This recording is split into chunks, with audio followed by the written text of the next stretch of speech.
Sa oled kuskil eelmine aasta, et sa alles tulnud. Siis ma mõtlesin, et miks kolmas kasutab, kus see teine.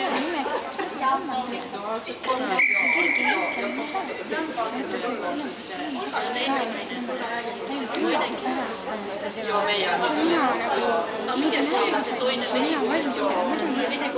ütle mulle. Võtta see edasi